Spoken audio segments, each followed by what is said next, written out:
अच्छा, अब मध्य प्रदेश के एक टॉपिक पर आ जाते हैं, क्योंकि पीडब्ल्यूडी मंत्री हैं आप। और मध्य प्रदेश की सड़कें, मध्य प्रदेश के पुल, सड़कों में गड्ढे, इनकी चर्चा थोड़ी दिल्ली तक हमने देखी सुनी। तो लेकिन जब जब इसका सवाल होता है और आपसे खास करके सवाल पूछा जाता है, क्योंकि सपना तो हमें दिखाया ये गया था कि भाई मध्य प्रदेश की सड़कें जो हैं वो अमेरिका की सड़कें जैसी दिखती हैं या दिखने लगेंगी, किसी ने कहा। लेकिन अब गड्ढों की जब बात होती है तो आप कहते हैं कि सड़कें होंगी तो गड्ढे भी होंगे। मुझे बहुत खुशी होती कि अगर शुरू से ही आपने पीडब्ल्यूडी पर फोकस किया होता तो मेरे पास बताने के लिए बहुत कुछ था जी। लेकिन जो सवाल आपने कहा है, दरअसल मेरे उस बयान को आधा दिखाया गया। इसमें कोई दो मत नहीं कि मैंने कहा, सवाल था कि सड़कों से गड्ढे कब तक खत्म होंगे।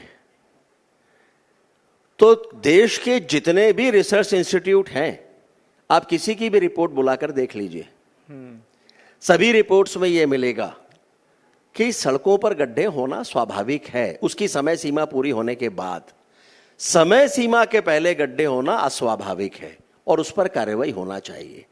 मैंने भी वही कहा था, लेकिन बयान केवल आधा बताया गया। लेकिन मुझे ये कहते हुए खुशी है कि मध्य प्रदेश देश के उन राज्यों में से है जहां हमने लोकपथ ऐप लॉन्च किया है। लोकपथ ऐप वो ऐप है कि किसी भी पीडब्ल्यूडी की सड़क पर अगर गड्ढा है, आप उस ऐप को अपने मोबाइल पर डाउनलोड करिए और उसका फोटो खींच लीजिए। वो जियो टैग्ड फोटो होगा, सीधे उस क्षेत्र के इंजीनियर के पास जाएगा। उसकी जिम्मेदारी है कि उस गड्ढे को 7 दिन के अंदर अंदर भरे और उसका फोटो वापस से अपलोड करे कि उसने गड्ढा भर दिया है। और अगर वो ऐसा नहीं करता तो उसके खिलाफ कार्रवाई होगी।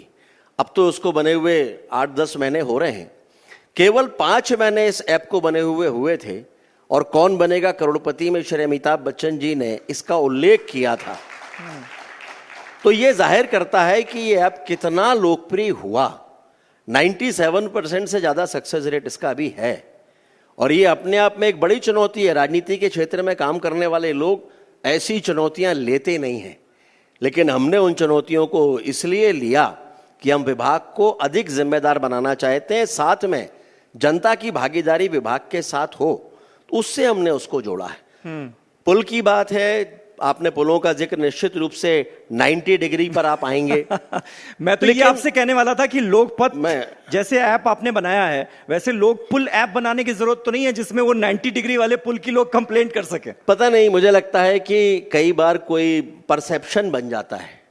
90 डिग्री का पुल होना कोई बुरी बात नहीं है। मैं इस मंच से कह रहा हूं, ये किसने कहा कि 90 डिग्री के पुल नहीं हो सकते? ये किसने कहा कि 90 डिग्री के चौराहे और सड़कें नहीं हो सकती? भाई आप ही की सरकार ने उन इंजीनियर्स पर कार्रवाई की जिन्होंने 90 डिग्री वाला पुल अलग विषय के कारण 90 डिग्री के कारण। एक तो वो 114 डिग्री है, 90 डिग्री नहीं है। लेकिन परसेप्शन बन गया 90 डिग्री, तो हर किसी ने 90 डिग्री पर चल दिए। लेकिन 90 डिग्री का हो तब भी बुराई नहीं है। नहीं है। जब आप किसी दिल्ली, हैदराबाद, बेंगलोर, मुंबई, देश के बड़े किसी भी राज्य का नाम लीजिए, 90 डिग्री के अनेकों पुल मिलेंगे। दुनिया के देशों की बात करिए, अमेरिका, रूस, फ्रांस, इंग्लैंड, 90 डिग्री के पुल मिलेंगे आपको।